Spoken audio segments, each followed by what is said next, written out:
Meus irmãos, que a graça e a paz do nosso Senhor e Salvador Jesus Cristo esteja com todos. Quero convidá-los nessa manhã a abrir a palavra do Senhor, Evangelho de Lucas, capítulo de número 23. Nós vamos ler do verso 39 até o verso 43. Um dos malfeitores crucificados blasfemava contra ele, dizendo: Não és tu o Cristo? Salva-te a ti mesmo e a nós também. Respondendo-lhe, porém, o outro repreendeu-o, dizendo: Nem ao menos temes a Deus, estando sob igual sentença? Nós, na verdade, com justiça, porque recebemos o castigo que os nossos atos merecem, mas este nenhum mal fez. E acrescentou: Jesus, lembra-te de mim quando vieres no teu reino. Jesus lhe respondeu: Em verdade te digo que hoje estarás comigo no paraíso. Somente até aqui. Senhor nosso Deus, mais uma vez diante da Tua palavra, nós queremos rogar do Senhor a ação poderosa do Teu Espírito, iluminando a nossa mente, abrindo o nosso entendimento e o nosso coração. Sabemos, ó Deus, que é pelo poder do Teu Espírito que a Tua palavra, ó Deus, é aplicada em nós. Portanto, ó Deus, edifique, ó Deus, a Tua igreja e o Teu povo nesta manhã, ó Deus, com a leitura e a exposição da Tua palavra. Que o Senhor, ó Deus, faça, ó Deus, com que nós possamos compreender cada dia mais o Teu grande amor e a redenção, ó Deus, que nós temos em Cristo Jesus. Nos abençoe, ó Deus, essa é a nossa oração, em nome de Cristo Jesus. Os irmãos, há três ênfases, pelo menos aqui na abordagem de Lucas, quando nós terminamos o último texto, falando a respeito da intercessão de Cristo Jesus, nós percebemos que o ministério dele começa e termina, né, com oração, e ele se coloca até o fim no papel de mediador e de redentor. Portanto, ele roga primeiro por aqueles que Deus tinha dado, e depois ele roga por si ao entregar o seu espírito diante do Senhor, nas mãos do Senhor. Mas a gente olha para o Evangelho de Lucas e percebe aqui as ênfases na sua abordagem. Na primeira aqui, a gente vai ver Jesus sendo ridicularizado, com alguma variação aqui no texto, tanto no verso 35, o verso 37, o verso 39, dizendo sempre a multidão, e os soldados, multidão e aqueles que estavam como espectadores ali, mesmo aqueles também que estavam também como malfeitores pendurados naquela cruz. Nós vamos perceber a repetição deles dizendo se você é o Messias ou se você é rei de fato, e também a ênfase no salve-se, né? Tanto no verso 35, 37, 39. E a gente vai ver que isso culmina com a palavra nós, do verso 39, que nós acabamos de ler, que se torna uma profecia quase que inconsciente aqui, uma profecia dos efeitos salvíficos da cruz, ou seja, o povo, que aqui no caso o povo judeu, está nessa circunstância, enquanto espectadores de tudo aquilo que está acontecendo. Mas em segundo lugar, Lucas também, nas três últimas palavras, versos 34, 43 e 46, introduz o tema também de oração e adoração como verdadeiro significado da cruz, né? Aquilo que a cruz está representando. E em terceiro lugar, as passagens relacionadas aqui à palavra salvar. No texto ela se repete do verso 35, 37 e 39. Ela tem um duplo significado aqui apontando para Jesus como Salvador, mas aquele que se recusa a salvar a si mesmo. Portanto, há aqui, parece que um paradoxo, uma contradição aqui. Aquele que está ali na cruz para salvar, ele se recusa a salvar a si mesmo. E é exatamente isso que as pessoas não estão compreendendo. Se de fato ele veio para salvar as pessoas, por que primeiro ele não salva a ele dessa morte horrenda ou dessa cruz? Portanto, a multidão está em pé ali assistindo todos esses eventos aqui. E a gente vai perceber que isso tudo em cumprimento àquilo que a palavra de Deus já tinha dito, desde o salmista, lá no Salmo 22, verso 7, a palavra de Deus nos diz: todos os que me veem zombam de mim, lançam insultos, balançando a cabeça ou meneando a cabeça. Nós temos dois grupos de zombadores aqui, o verso 39 nos mostra, e a inscrição na cruz, que também era uma zombaria que eles estavam fazendo, e isso veio por parte dos governantes e dos líderes de Israel, também em cumprimento, como está no Salmo 22, Isaías 53, quando a palavra de Deus nos fala que ele seria desprezado e escarnecido. Por salvar os outros, de novo, o texto vai repetindo, e tanto no capítulo 6, verso 9, 7, 50, 8, 36, Lucas ele vai chamando a atenção para tudo isso, e os relatos de Lucas apontam para esse momento agora, onde Cristo Jesus está na cruz, quando o termo fala salvou aos outros e não salva a si mesmo. A gente vai olhar que em toda a narrativa de Lucas, a palavra de Deus nos mostra aquilo que Cristo Jesus faz, tanto nas suas curas, libertações, como algo salvando as pessoas das cadeias que os estavam prendendo. Mas agora o texto nos mostra que em meio a tudo isso, a essa aflição do Calvário, o Messias ele não salva a si mesmo. Portanto, há como se fosse uma ironia no texto aqui para mostrar isso, mas isso é uma verdade cristológica. Aquilo que a palavra de Deus nos mostra e que Lucas está mostrando, ao não salvar a si mesmo, ele torna possível que eu e você, nós fôssemos salvos, e era para isso, essa era a sua missão, e aquilo que tantos espectadores ali não compreendiam, quanto muitos no nosso tempo, na nossa época, eles não compreendem exatamente aquilo que aconteceu em Cristo Jesus. Do verso 23, capítulo 23, o 36 ao 37, a gente vê os soldados acrescentando escárnios ali e oferecendo vinagre e vinho, ou vinho azedo, numa outra tradução, que era dado normalmente àqueles que eram pobres, ou os soldados também faziam uso disso. Eles oferecem a Cristo Jesus em cumprimento do Salmo 69, verso 21, que diz: puseram fel em minha comida e para matar-me a sede deram-me vinagre. Portanto, tudo o que está acontecendo, perceba que há tudo isso está debaixo da ordem, soberania de Deus e dentro do plano salvífico de Deus, mas nem por isso a palavra de Deus vai mostrar que em todos os momentos aqueles que o estão fazendo estão isentos daquilo que estão perpetrando contra Cristo Jesus. Portanto, eles estão agora nesse período de zombaria. E por último, quando João relata também sobre isso, quando coloca ali, este é o rei dos judeus, nos diz que foi intencionalmente colocado por Pilatos para fazer chacota ali dos líderes e ainda mais de Jesus. Portanto, em todos os evangelhos, isso se tornou uma grande ênfase cristológica, ou seja, a cruz, ela se torna agora o trono de Cristo Jesus, e em meio a todas essas provocações, e em meio ao seu grande poder, que ele poderia sim descer daquela cruz, ele não faz. É essa contradição que para nós parece uma contradição, que reside o plano salvífico de Deus, ou seja, aquele que era todo-poderoso, aquele que poderia sim se salvar daquela cruz, ele tem o poder de não o fazer, e ele não o quis fazer, para que nós pudéssemos ter a redenção. Mas eu gostaria que você também atentasse aos 3 quadros aqui desse texto, e da cruz aqui. A palavra de Deus nos mostra que havia uma cruz tanto à sua direita quanto à sua esquerda. Jesus estava no meio. Portanto, no meio entre a cruz aqui, do lado da cruz de Cristo, nós temos a representação da história da humanidade.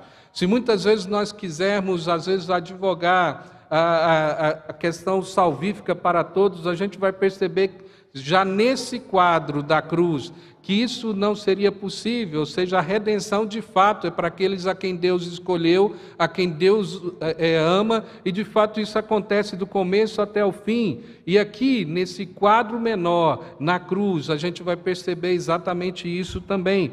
Nós temos os dois em iguais condições, a palavra de Deus nos diz e relata que eles eram malfeitores. Portanto, eles tinham sido condenados à cruz e condenados de maneira justa à morte de cruz. Mas em meio a tudo isso, a gente vê aqui os dois quadros diferentes. Primeiro, da cruz. Há um coração aqui resistente. E, portanto, nós percebemos isso. Isso sempre vai acontecer, ou seja, essa é uma tragédia ao olhar para tudo isso de corações resistentes. A gente vai perceber que as mesmas palavras os dois proferiram.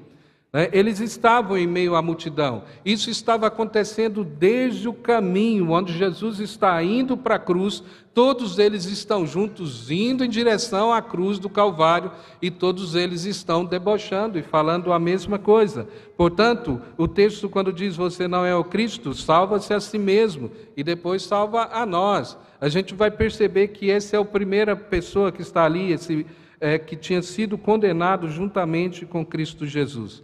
Se você observar, você vai perceber as palavras aqui rancorosas, arremessadas contra Jesus, pendurado ao lado dele.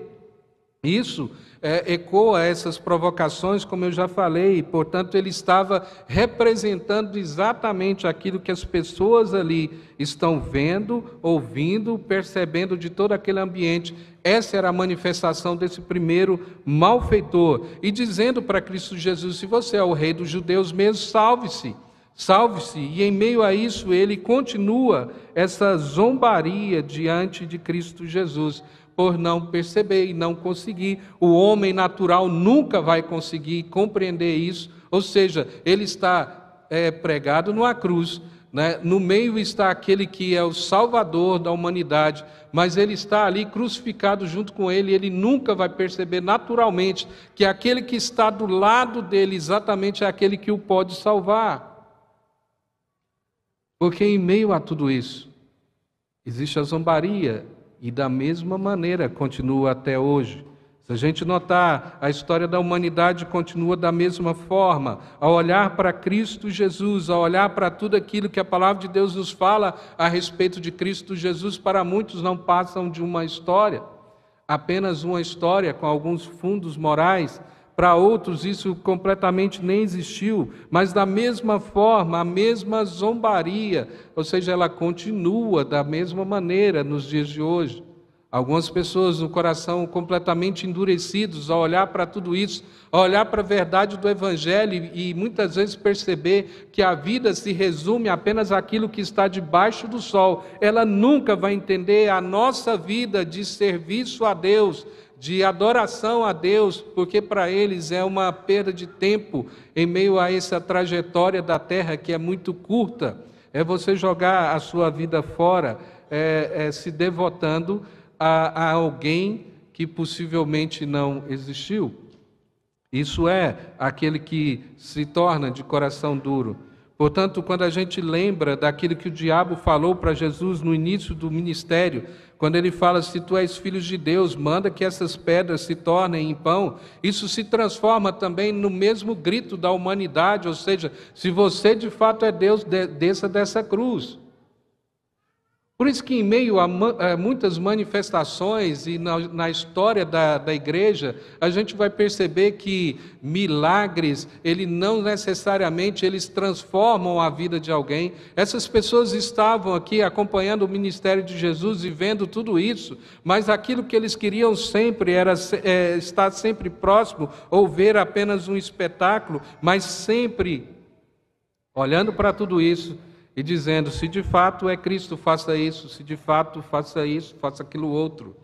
É a mesma proposta de Satanás. Nas tentações ali de Cristo Jesus no deserto, as palavras de Satanás normalmente são os mesmos anseios de um homem ou de um coração natural, largado ao seu próprio pecado, porque ele sempre vai entender na mesma perspectiva. Se de fato esse Jesus é poderoso, ele te livra de qualquer coisa. Se de fato é Deus, ele não vai permitir que nada aconteça na sua vida. Em meio a tudo isso, nós vivemos movimentos no meio evangélico que muitas vezes ecoam muito mais a teologia de Satanás do que exatamente aquilo que a Bíblia diz. Ou seja, se você é crente, você não tem dor de cabeça. Se você é crente, você é próspero, você tem riqueza suficiente para você e para todos que estão à sua volta. Se você é crente de verdade, né, você vai ser sempre alegre e nada vai acontecer na sua vida. Nada de mal acontece na sua vida e na sua trajetória enquanto aqui na terra. E a palavra de Deus vai nos mostrar de algo completamente diferente. Ou seja, sim, Deus nos guarda, sim, Deus nos ama, Deus nos protege, Deus está conosco o tempo todo e nós pedimos isso a Deus, mas nós sabemos que mesmo que a enfermidade venha sobre nós, mesmo que percamos tudo na nossa vida, mesmo que todos os nossos bens se vá, mesmo que tudo aquilo que possa acontecer de tragédia aconteça na nossa vida, a nossa vida não se resume aqui. E nós temos o testemunho vivo do Espírito Santo em nós. Ou seja, sim, o crente passa por enfermidade, sim, o crente morre de enfermidade, sim, tudo isso acontece na nossa vida, mas isso não anula o poder de Cristo Jesus, porque aquilo que Ele veio fazer é exatamente nos salvar daqui, dessa trajetória, e Ele está nos levando de fato para o lugar onde essas coisas não mais nos acontecerão. Só que agora, pelo poder do Espírito Santo, o nosso olhar já está lá em cima, mas o homem natural não. Portanto, em meio a tantos movimentos religiosos que pedem por milagres, que pedem por prosperidade, por tudo aquilo que pode acontecer e eu desfrutar aqui na terra, nós precisamos viver um evangelho que de fato está ligado a Cristo Jesus. É de saber que essas coisas podem acontecer aqui debaixo do sol, mas não é isso que determina a nossa vida e nem muito menos o amor de Deus por nós. O amor de Deus por nós se revela no fato de Cristo Jesus ter morrido por nós e, portanto, nos libertar da condenação vindoura e da condenação eterna. Um desses malfeitores, ele não está entendendo exatamente o que está acontecendo aqui. Ele naturalmente, ele olha para a cena, ele fala, ele é perdedor igual eu. Está perdendo, está morrendo igualzinho a mim. Ele não percebe nada de diferente. Portanto, muitas vezes essa história de um coração endurecido, de muitas pessoas que se perdem ao olhar para o Evangelho e perceber nele e falar, não, ele não traz sentido para a minha vida. Mas a palavra de Deus nos mostra numa outra imagem, agora um coração completamente arrependido. Nós percebemos agora um arrependimento e a gente considera no segundo ladrão e a gente vê as semelhanças entre os dois homens, ele tem o mesmo passado. O verso 32 nos diz que ambos são criminosos. O Evangelho de Mateus, no capítulo 27, verso 38, usa uma figura ligeiramente diferente. Ele chama ele de dois ladrões que estavam na cruz. Esses ladrões, possivelmente bandidos aqui, foram condenados e ao mesmo destino pelo mesmo crime. E vão morrer da mesma maneira terrível e cruel. E agora, quando eles estão crucificados ali ao lado de Cristo Jesus, a gente percebe ainda a ênfase de Mateus e Marcos. Ambos os ladrões, eles se juntam a essa zombaria. O texto de Lucas não nos aponta isso, mas Mateus fala que os ladrões que estavam crucificados com ele o insultaram da mesma maneira. Agora a pergunta é, por que aquele outro, agora o segundo, por que ele olha agora essa cena e ele se arrepende de tudo isso? Em algum momento isso age no seu coração e na sua vida e ele olha para aquela cena e olha para Jesus, porque o texto dá a entender que ele vira, lembre-se que estão pregados, ele vira e aponta para Jesus, para o outro, olha este, e que mal fez. O texto dá a entender isso e a gente começa a perceber que há algo que acontece na sua vida. Por meio daquilo que a palavra de Deus nos diz, isso só acontece de fato por um poder de Deus abrindo os olhos para que ele possa contemplar aquilo que está de fato acontecendo ali. Então ele diz, você não teme a Deus? Já que está sob o mesmo senso de condenação de nós, de fato justamente estamos recebendo a dívida, a recompensa por nossas ações. Então ele declara, mas este homem, ele não fez nada de errado. Essa é a declaração de arrependimento. A primeira coisa que ele diz: você não teme a Deus. Esse é o primeiro ato, o primeiro passo no arrependimento, temer de fato a Deus. E ele mostra tudo isso, e a gente sabe que por trás, e que para que isso acontecesse, havia uma ação do próprio Deus na sua vida, agora abrindo os seus olhos para que ele pudesse contemplar tudo isso. Este homem, então, apontando-se, talvez pudesse acenando com a cabeça, ele olha para o Senhor, pregado ali naquela cruz, e agora ele diz: esse homem não fez nada, esse homem não fez nada. E aqui de novo nós temos uma ironia em meio de tudo isso. São 3 homens, todos os 3 em agonia, todos os 3 estão nus e sangrando na cruz. Todos os 3 estão diante de um espetáculo de sofrimento completamente abjeto aqui. E, no entanto, esses 2 são culpados. E Jesus é justo. Jesus é o justo. Então esse homem declara: nós somos culpados, mas esse homem não. Esse homem é justo, esse homem é santo. E aqui que nós vemos a declaração. Então ele olha para Jesus e diz para ele: lembra-te de mim. Ele fala: Jesus, lembra-te de mim quando vieres no teu reino. Para ele, aqui, agora, a gente percebe a declaração e até a declaração humilde diante disso. Ele diz: lembra-te de mim. Ele não pede para que ele reine com Cristo Jesus. Fala: pelo menos lembra de mim. E a ideia para ele: olha, quando vieres ou voltares no teu reino terreno, lembra-te de mim. A resposta de Jesus, ela é surpreendente. Ele diz para ele muito mais, entrega para ele muito mais do que ele pediu. Muito mais do que ele pediu, Jesus entrega. Ele diz: não apenas, eu vou lembrar, mas você estará comigo no paraíso. Não apenas lembrarei, mas você estará comigo no paraíso. Portanto, olhando para esse quadro e sabendo que em meio a essa agonia extrema, nós vamos perceber que o arrependimento ele nunca é tarde demais, mas o arrependimento tardio raramente é verdadeiro, né? Isso é Matthew Henry que diz. Ele fala: o verdadeiro arrependimento nunca é tarde demais, mas o arrependimento tardio raramente é verdadeiro. Ou seja, em meio a tudo isso, ele está agora olhando e ainda há tempo para a sua vida e para aquilo que está acontecendo, e ele se arrepende diante de Cristo Jesus em meio a essas palavras, mostrando que de fato ele era malfeitor. Perceba que a ação do Evangelho é exatamente isso, ou seja, o Evangelho ele requer que nós reconheçamos que somos pecadores. O Evangelho ele requer que nós reconheçamos que salvação está em Cristo Jesus e não em nós, nos nossos próprios esforços. É isso o Evangelho.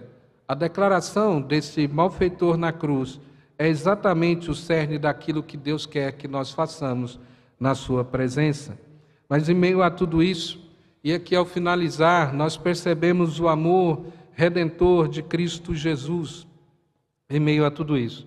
Quando ele está ali em meio a esses 2 ladrões, nós vamos perceber que na narrativa do texto ele já estava na agonia final da sua agonia. Preso numa cruz, depois de ter sofrido tudo.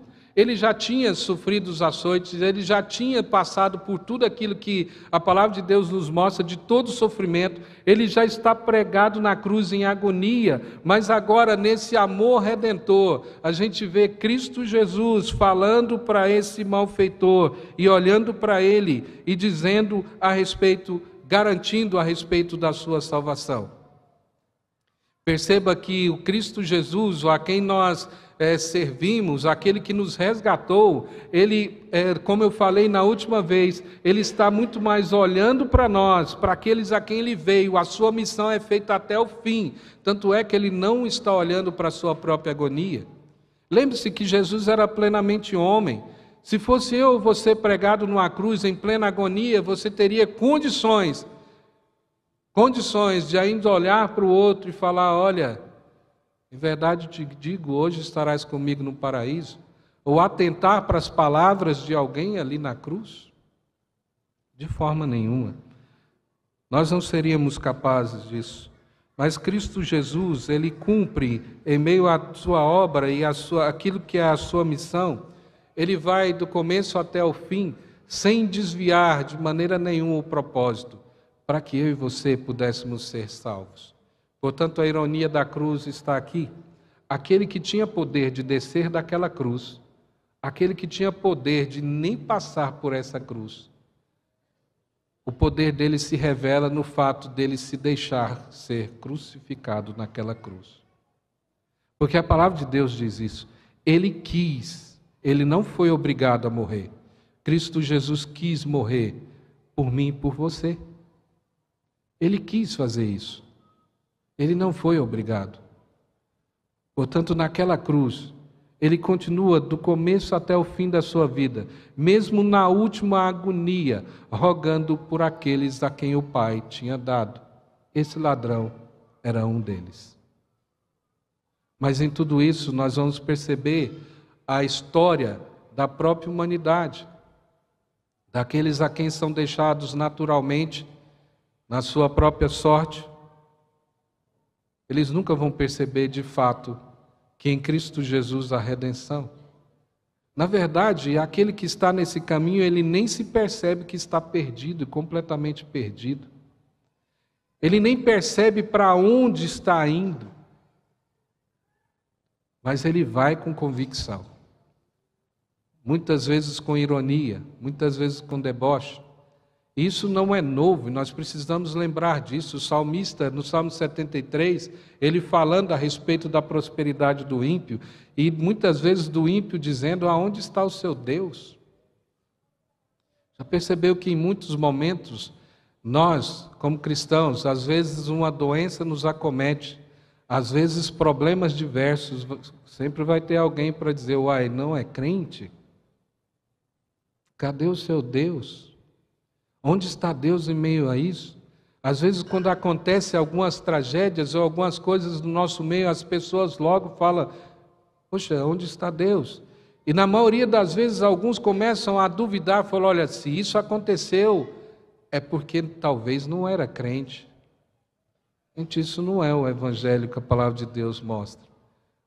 Porque aquilo que Deus está fazendo é muito maior do que aquilo que está debaixo do sol. Nós podemos passar por tudo isso, e a palavra de Deus nunca mentiu para nós que nós poderíamos passar por toda sorte de sofrimento. Mas aquilo que Ele está fazendo em nós é nos salvando dos nossos próprios pecados e nos levando a um lugar onde isso não nos alcançará jamais. Mas o nosso olhar precisa estar lá em cima. Se o nosso olhar ele começar a se voltar aqui para baixo, nós muitas vezes vamos nos perder em meio a essa caminhada e de vez em quando nós ficaremos amargurados contra Deus, perguntando para Deus, por que comigo? Por que comigo? Às vezes pessoas no nosso meio morrem e muitas vezes as pessoas falam, por que pessoas boas morrem tão cedo? E a gente não lembra que pessoas boas podem ser no nosso nível, na nossa maneira de julgar. Mas pessoa boa mesmo foi Cristo Jesus, que morreu na cruz. Nós não. Nós não. A morte viria para todos nós e a morte eterna. Mas por causa do amor de Cristo Jesus, Ele se revela a nós. E muito mais do que muitas vezes ansiamos, aquilo que Ele diz para esse ladrão na cruz, é exatamente aquilo que Ele nos faz, muito mais do que ansiamos. Ele queria apenas ser lembrado quando viesse no reino, talvez o reino terreno. Para nós, não. Para nós precisamos ter essa perspectiva de vida e morte. Vida e morte. A esperança do Evangelho é a esperança para a vida, mas é a esperança para a morte também. Porque nós sabemos que ao fechar os olhos, nós já estaremos desfrutando da presença de Cristo Jesus. Que Deus tenha misericórdia de nós. Que Deus nos abençoe no entendimento da sua palavra, para que em meio às lutas, dificuldades e sofrimentos, nós possamos olhar muito mais para aquilo que Cristo Jesus fez por nós, para que nós tivéssemos a redenção, para que nós não passássemos pela segunda morte. Que Deus nos abençoe. Nós vamos orar nesse instante. Quero convidá-los a se colocar em pé e nós vamos orar.